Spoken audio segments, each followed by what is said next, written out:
We just walked through kind of the current state of play. We know that Ukraine has been set a little bit in this counteroffensive to find some momentum. Why do you think that is? And can you kind of walk us through?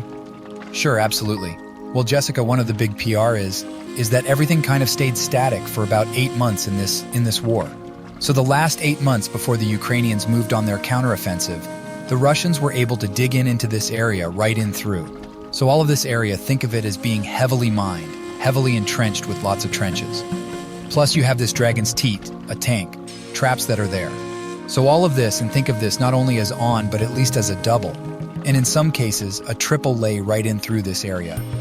Extremely hard to get through, and extremely difficult because when you look at the way this front line actually is set, you see so many different areas where there are geographic vulnerabilities. But also every time that there is something like that, the Russians just have to step B and keep the Ukrainians at bay. That's why these things are so important at this point. It does help to kind of see it out. And we know too that Ukraine has been asking for better air power for a long time, and they really want those F-16 fighter jets.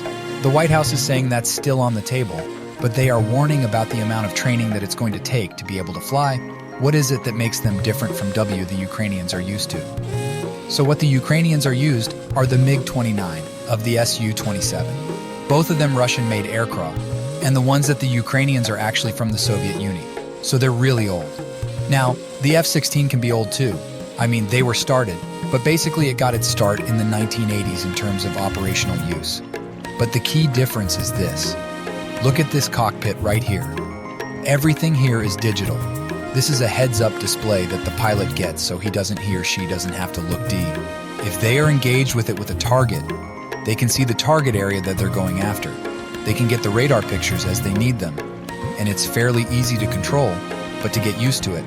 Compare that to the MiG-29. This is what the Ukrainians are flying now. It's all analog. All of this is completely different. This is like going back into the ore before, and it's very different to go FR to this. Totally. No, I mean that even to a layperson like me, I can understand how very different that is. And before we let you go, I also want to talk to you about because those have been such a key part of this war. And Russia claims there's been several drone attacks by Ukraine's Sun, and this is researchers say Russia's making its own version of an Iranian-made drone. What do you make of the use of D in this conflict? This is one of the most revolutionary aspects of this war. So every war has something diffy added to it. And in this particular case, drones like this, in some cases you could say, well, I can pick the local hobby story and build something like this, while the Ukrainians are doing and they're creating these. Basically, they're out of a suit, and you can launch them fairly easily by hand, and you can intercept signals from T. You can intercept pictures. You can do all kinds of things. And it's an intelligence gathering, as well as a weapons delivery PL. So you have that. Plus, you also have the ability of the Ukrainians to go into the Black Sea using seaborne drones to attack Russian Naval B in this area. And of course, the cartridge read the bridges here. All of these are vulnerable to drone attacks, either airborne or seaborne drones, depending on where the target is. So drones are important, and they're going to set the stage for the next chapter of this war, as well as subsequent conflicts that are coming up sometime in the future. No doubt about it. And the fact that they're unmanned too is H, and that's important. One other quick thing on this, the fact that they're unmanned is critical, because Ukraine has a real dispa in population compared to Russia. They need as many unmanned plats that they can effectively employ in any of these areas.